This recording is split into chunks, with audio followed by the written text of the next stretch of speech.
Olá pessoal, eu sou o Gerson Borini, editor de testes do Auto Entusiastas. Hoje eu vim aqui mostrar para vocês o Grand Cherokee. Esse carro já foi mostrado lá em outubro de 2023, quando teve o lançamento dele. Foi feita uma avaliação pequena dentro da cidade de São Paulo apenas. São 4,914 milímetros de comprimento, uma largura de 1,968 milímetros, pesa 2.466 quilos. E por que esse peso todo? Porque ele é do sistema híbrido plug-in, ou seja, ele tem o motor a combustão e juntamente com o motor a combustão tem um motor elétrico, na verdade são dois motores elétricos que propulsionam o veículo. E com isso tem as baterias que proporcionam até 30 quilômetros de alcance somente em modo elétrico. Então, com tudo isso, ele acaba se tornando um carro um pouco mais pesado. A dianteira, aquela que a gente já conhece bastante dos Jeeps, né, com a grade de 7 fendas aqui, eles têm alguns detalhes que exploram um pouco da parte de efeito joia. Essa roda bem brilhante mesmo, bem bonita, com pneu 265/50, ela é de 20 polegadas, freio a disco nas 4 rodas, com ventilado aqui na dianteira. As pinças, elas são do tipo deslizante, a gente vê mais um pouco de cromado aqui nas suas laterais. Bom, e uma das grandes características que esse veículo traz é a capacidade de carga. Ele permite uma carga de até 609 quilos. Então, se a gente desconsiderar os 350, que seriam os 5 passageiros de 70 quilos cada um, 350 menos 609 são mais 250 quilos de carga que a gente pode levar ali na traseira. Ou seja, é uma carga considerável para um veículo desse tamanho, né? E o mais importante, ele pode puxar trailer de até 2.330 quilos. Então é outra característica muito importante nesse tipo de veículo, e é um SUV, né, de 5 lugares, e ele é um carro feito para o mercado americano. Tanto que a Jeep, ela importou num lote inicial 150 carros que foram rapidamente vendidos aqui no Brasil, e eles dizem que a partir agora do segundo ou terceiro trimestre de 2024 teria possibilidade de trazer mais veículos. Ele vem numa versão única e esse primeiro lote veio pelo preço de R$570 mil. Além desse friso cromado na parte superior, a gente vê que ele tem uma área envidraçada bem grande. Essas colunas pintadas nesse preto brilhante dão a impressão, né, de ser praticamente uma janela só aqui na traseira. Outra coisa que eu já bato o olho e vejo aqui no disco de freio traseiro, que também é ventilado. Essa parte aqui de iluminação traseira é totalmente em LED. A abertura do porta-mala é elétrico. E você tem aqueles recursos todos, né, de passar o pé e abrir e tudo mais. São 580 litros. Tem um pneu step aqui do tipo full size, né, tamanho normal, que é muito bom. Tem um carregador de bordo e o fechamento também se dá através de sistema elétrico e automático. Aqui na traseira, a única especificação que a gente vê, né, a diferenciação que a gente vê é o logotipo 4XE, que é a sigla da Jeep para os seus veículos híbridos, né? No caso aqui é 4x4 com sistema elétrico, e o Jeep marcado aqui na tampa traseira. O nome do veículo só aparece na lateral do carro mesmo. Na parte de motor, né, de motorização, esse veículo ele utiliza aquele 2 litros turbo carregado, o Hurricane, né, da Stellantis, que já está equipando várias versões. Inclusive aqui na Jeep, recentemente nós apresentamos o Compass e o Commander com esse motor. Porém, com uma diferença. No Jeep e no Commander, esse motor de 4 cilindros turbo carregado, ele fica montado na transversal, proporcionando tração primordialmente para o eixo dianteiro. No caso aqui do Grand Cherokee, esse motor está montado no sentido longitudinal. Ou seja, é uma arquitetura totalmente diferente. Ele tem a mesma potência, né, de 272 cavalos a 5.250 RPM e espetaculares 40 kgfm de torque a partir dos 3.000 RPM.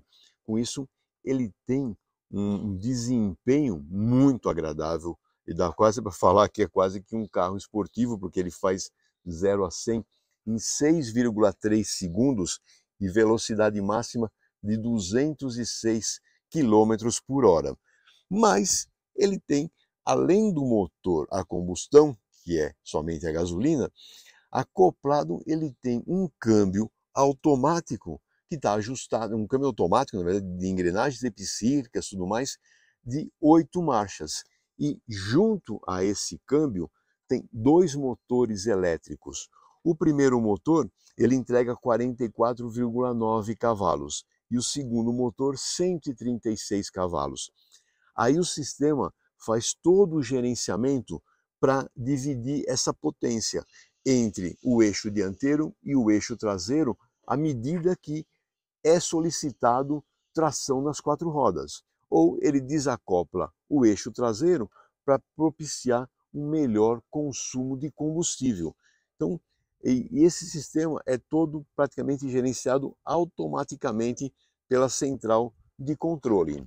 Toda essa arquitetura de 2 motores elétricos com um motor a combustão combinados, eles acabam entregando 380 cavalos e 65 kgfm de torque. Na montagem, outra coisa que me chama a atenção, que eu vejo aqui logo de saída, é essa montagem de 3 reservatórios de expansão, né?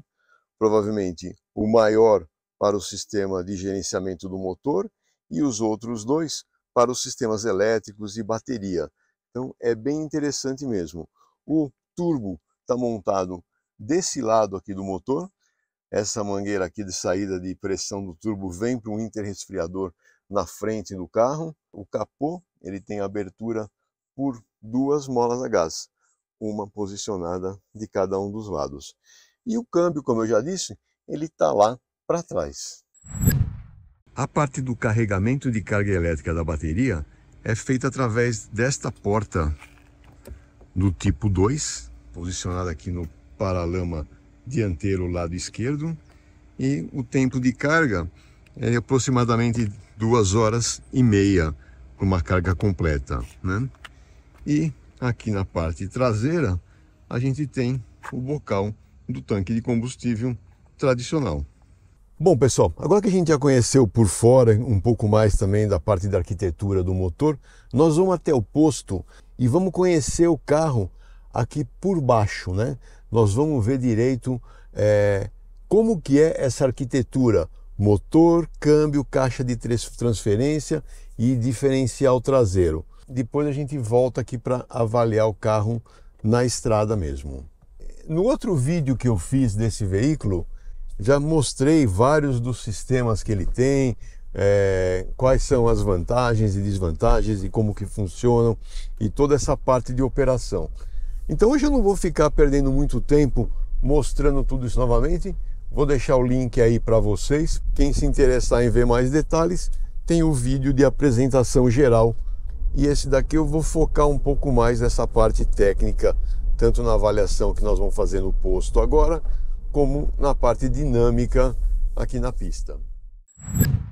Chegamos aqui no posto Avenida Souzas em Souzas e vamos fazer aquela verificação por baixo do carro. Apesar de ser uma suspensão McPherson, ela tem uma construção totalmente diferente do que a gente está acostumado de ver. Primeira coisa é o braço de controle inferior. Você vê que eles são 2 braços, né? Um braço transversal e outro que faz uma ancoragem mais na parte dianteira. Com isso ele muda um pouco a geometria de funcionamento da suspensão. A cinemática fica totalmente diferente, porque você vê, ele utiliza 2 articuladores em cada um desses braços, e lá na parte superior é aquilo que a gente já conhece. Ele tem uma manga de eixo um pouco mais complexa, e essa manga de eixo acaba tendo a conexão com o amortecedor e a mola helicoidal. Ele utiliza um subchassi também de alumínio. Toda essa parte inferior aqui é totalmente fechada, mas não para um fechamento de proteção físico, é mais uma proteção aerodinâmica e de impurezas. E aqui tem uma janela para fazer a troca de filtro e de óleo. Para trás do eixo traseiro, a caixa de transferência, ela recebe a potência que vem no motor aqui por esse alinhamento aqui, chega aqui na caixa de transferência e sai dois cardãs, né? Um que sai para a traseira, para a tração do eixo traseiro, e outro que sai ali na frente, para a tração do eixo dianteiro.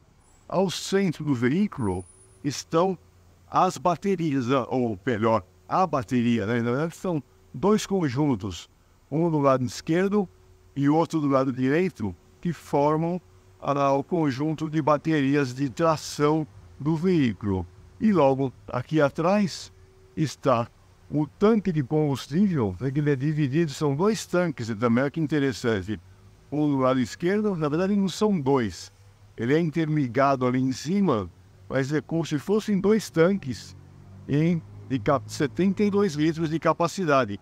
O cardan passando pelo centro, chegando aqui na traseira, no eixo traseiro, né, no diferencial traseiro, que faz a divisão de potência.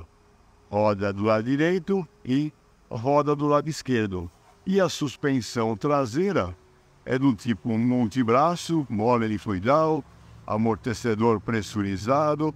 A gente vê aqui as pinças de freio, um sistema de acionamento eletromecânico do freio de estacionamento, né? Na verdade, aqui a pinça de freio, né? Ali, ó, o amortecedor, também uma montagem diferente do que a gente costuma ver. Ele tem uma configuração, apesar de utilizar o mesmo nome 4XE e utiliza no Compass, ele não tem um motor elétrico aqui na traseira. O motor manda a potência para trás, vem todo lado do conjunto dianteiro, motor e câmbio com dois motores elétricos. Bem interessante mesmo, e isso fica, obviamente, melhor para a parte de fora de estrada, né? Bom, agora que a gente já conheceu aqui, nós vamos dar um pulo lá na pista e conhecer um pouco mais das características dinâmicas desse veículo. Chegamos de volta aqui em Joaquim Egídio e vamos já pegar o trecho de paralelepípedo, que é muito bom para avaliar a parte de suspensão e como que o veículo se comporta. Apesar desses rodões aí, aro 20, em um perfil relativamente baixo, ele passa bem em termos de aspereza nessas ondulações e nesse piso de paralelepípedo aqui de Joaquim Egídio. A parte de movimentação de carroceria, quando você tem uma excitação maior do piso, o carro acaba ficando um pouquinho desconfortável. Não é o conforto que eu gostaria. A gente percebe que ele está muito mais adequado para um padrão norte-americano de vias do que para essas condições que nós temos aqui no Brasil, né? Mas a hora que você entra num piso mais liso, mais nivelado, aí a gente vê que realmente é para isso que ele foi desenhado, desenvolvido, e aí ele traz um conforto bem adequado. O sistema de direção, ele tem assistência elétrica, e o volante, a gente vê que ele é um pouco maior do que o normal que a gente costuma ver, de 370 milímetros. Esse aqui ele tem 380 milímetros. E o peso do volante também é uma coisa que incomoda um pouquinho. É um pouco mais pesado do que o nosso normal no dia a dia. Ele tem uma boa centragem. A hora que você tira ele do centro, você percebe bem o incremento de esforço. Então, nessa parte de dirigibilidade ele é muito bom. Mas no trânsito, em cidade, manobras, esquinas para cá e para lá, ele acaba se tornando um pouco pesado, né? Um pouco mais incômodo do que a gente gostaria. Ele tem um sistema de permanência em faixa, que alerta quando você está comendo uma faixa aqui, então ele tem aqueles espasmos no volante e ele traz o carro de volta para a faixa também. Aqui atrás do volante tem as borboletas para fazer as trocas de marchas em modo manual, e ela só acontece por aqui, você não tem uma posição manual aqui no seletor do câmbio. Outro sistema de controle ao motorista é o controle de cruzeiro, e ele tem os dois sistemas, tanto o sistema comum como o adaptativo.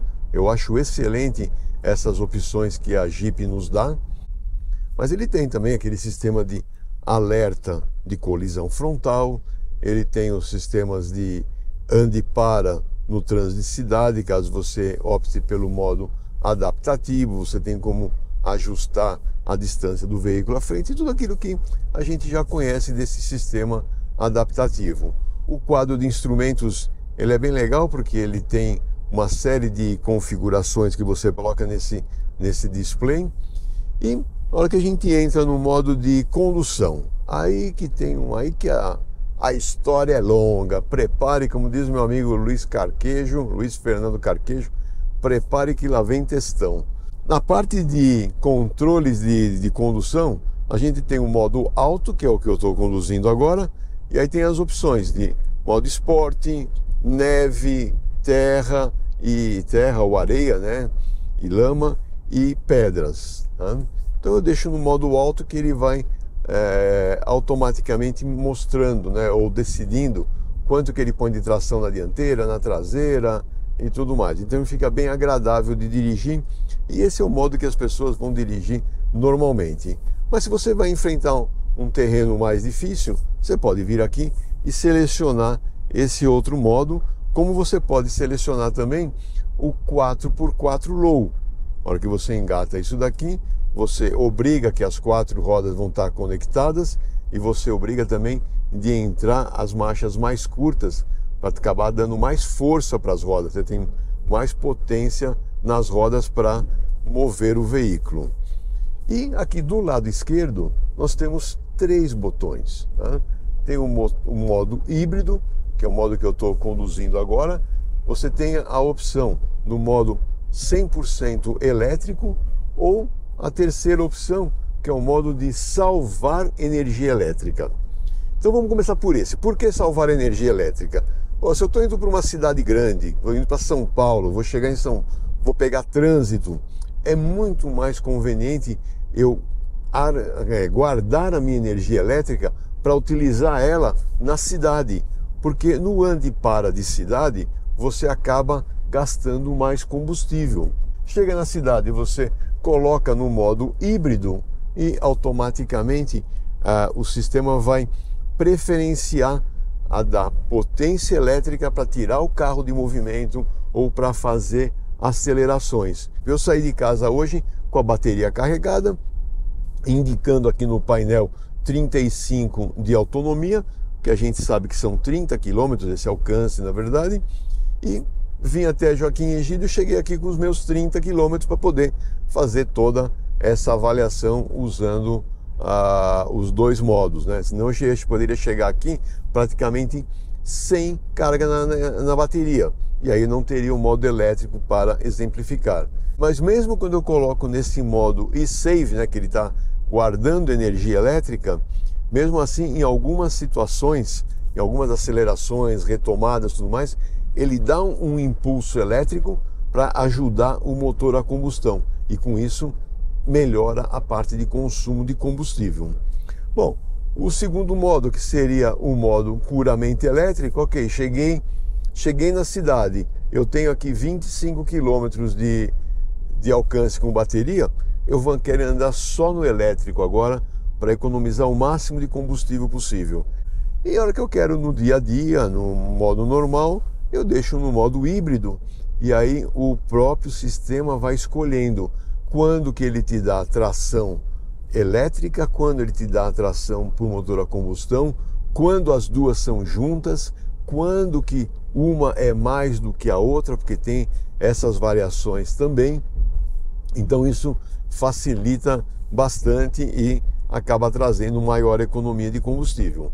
Bom, já que eu estou falando de economia de combustível, o objetivo todo do sistema é economizar combustível, melhorar a parte de emissões de gases, nada melhor do que falar também do consumo que eu consegui com esse veículo já andando com ele. Bom, a Jeep declara, junto ao Inmetro, 19,3 km por litro, seja em estrada ou cidade. É o mesmo consumo, basicamente, que eles declaram. Eu não consegui chegar nesse número ainda, porque eu andei com esse carro mais em estrada, andei pouco em cidade. O meu consumo acumulado aí está na casa dos 11 km por litro. Tá? Mas a minha experiência com carros híbridos desse tipo diz: se você vai andar num trânsito de cidade, com certeza você vai chegar perto desse valor que é declarado junto ao Inmetro. É um carro econômico? Não, não é. Decididamente não é o carro mais econômico da plataforma ou da marca da Jeep. Mas é um carro que traz esse recurso adicional, né, de ter a combinação do motor a combustão de grande potência, com grande potência elétrica também, para te dar o quê? Bom desempenho e dar desempenho também na parte de fora de estrada. Eu não vou fazer uma avaliação fora de estrada hoje com esse veículo, porque eu estou sem um suporte necessário, mas eu já conversei com alguns colegas, um deles é o Flávio Verna, que já testou esse veículo em 4x4, e ele me fala muito bem. O Luiz Carquejo também, que é o nosso editor e consultor no Auto Entusiastas para assuntos de 4x4, me falou muito bem desse sistema. Uma das vantagens que esse carro tem, ele pode ter imersão de até 610 milímetros. Se você pegar um alagado de 61 centímetros, você vai com a maior tranquilidade. E a hora que a gente entra aqui nesse trechinho de curvas aqui, que eu gosto bastante da Estrada das Cabras, a gente vê que a rolagem da carroceria não é muito acentuada, ela vem numa condição bem tranquila. As baterias colocadas lá embaixo no assoalho, elas acabam propiciando isso também, então é uma vantagem que o veículo traz. Eu vou entrar só um pedacinho aqui na parte de terra, só para a gente ver como que é o nível de ruído, de rodagem em terra, em pedregulhos como esse daqui. Porque, obviamente, quem opta por um carro desse vai acabar pegando um trecho desse, né? Então a gente vê aqui, ó, ele vai muito bem, ele já vinha com um bom ruído de rodagem na parte do asfalto. Chego aqui na terra, ele vai bem também, ele não tem aquela incidência muito forte de ruído de rodagem, muito menos ruído de articulação da suspensão.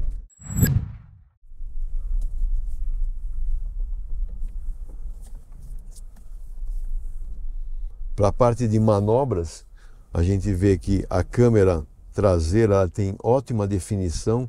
A gente tem a opção aqui também de acionar a câmera dianteira em vários ângulos, ou até mesmo fazer aquele ângulo mais superior, tanto da parte dianteira quanto da parte traseira. O controle de tração foi desligado e agora eu estou na tração 4x4 reduzida. Você vê que ele é bem mais forte, praticamente um motor a combustão que faz a maior parte da propulsão aqui, e ele vai fazendo as trocas de marchas. Isso é uma característica boa para um recurso bom, né, para quando você tem que enfrentar lama principalmente, ou areião, que você precisa de bastante força para empurrar o veículo. Bom, ele tem também o recurso de descida automática, né, de controle de descida, na verdade, que em caso de você ter um piso muito escorregadio, você aciona isso e ele vai controlando através do sistema de tração como é que fica a descida do veículo. Bom, voltamos aqui para o trecho de asfalto. Vamos ver um pouquinho mais a parte de desempenho. Agora eu selecionei aqui o modo esporte e coloquei também aqui o gráfico na multimídia para mostrar como é que está sendo o fluxo de energia, né? Então a gente vê o motor a combustão e o motor elétrico, os dois empurrando o veículo, a resposta do acelerador é muito mais pronta, porém, a qualquer momento que eu tiro o pé do acelerador, a gente já vê, ó, o motor a combustão está dando zero energia e a bateria está com uma energia negativa, significa que está regenerando energia e fazendo o carregamento da bateria. Outra coisa que é agradável nesse carro é a posição de dirigir. Então, em termos de posição, visualização, acesso a todos esses comandos, isso é muito bem equacionado. Visibilidade 360 graus, iluminação aqui dentro da cabine é muito boa. Os recursos, né, em termos de auxílio ao motorista, alguns que eu já comentei, outros de conforto. O sistema de ar-condicionado, ele é de 2 zonas, tem saída de ar climatizado lá para a traseira. Além disso, eu tenho o recurso de resfriamento e aquecimento do banco do motorista, fácil de comandar aqui por esses 2 botões, tanto o do motorista quanto o do passageiro. Esse lado aqui do painel, então aqui a gente tem a tela multimídia e aqui tem uma outra tela multimídia que no lançamento ela estava habilitada, mas depois disso existe uma resolução do CONTRAN que não permite ter essa tela nos carros brasileiros. Então o que a Jeep decidiu fazer? Ela desabilitou essa tela em todos os carros, apesar de em todos os carros a tela estar aqui, né? Foi desabilitada para evitar que os consumidores tomassem multa. Porém, se a qualquer momento essa resolução cair, é só levar o carro na concessionária que é facilmente reabilitável funcionar essa tela. É um recurso para mapa, para sistema de som e tudo mais, para o ocupante do lado direito. O motorista não tem visibilidade dessa tela. De resto, o carro tem essa característica aí de ser um carro mais pesado, que eu realmente não entendo qual foi a grande motivação da Jeep em trazer esse veículo para o Brasil. Veio nessa quantidade limitada. Pode ser que eles estão utilizando esse carro com esse sistema híbrido até mesmo para fazer um teste de como que fica o mercado, como que o mercado responde a esse tipo de tecnologia, para depois incorporar essa tecnologia e talvez as suas necessárias mudanças e melhorias no Compass, no Renegade, no Commander e em outros carros da linha Jeep ou até mesmo da linha Stellantis aqui no Brasil, né? Lembrando que esse sistema ele pode ser montado em outras configurações, como Fiat e outros mais, né? Eu gostei do geral desse veículo. Não é um daqueles 5 veículos que eu teria na minha garagem.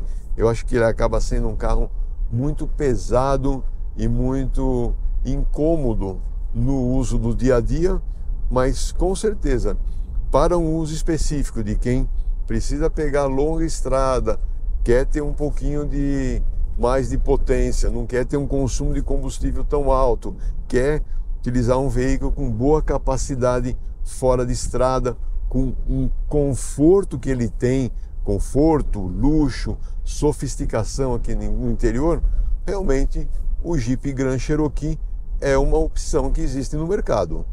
Bom, pessoal, espero que vocês tenham gostado dessa avaliação.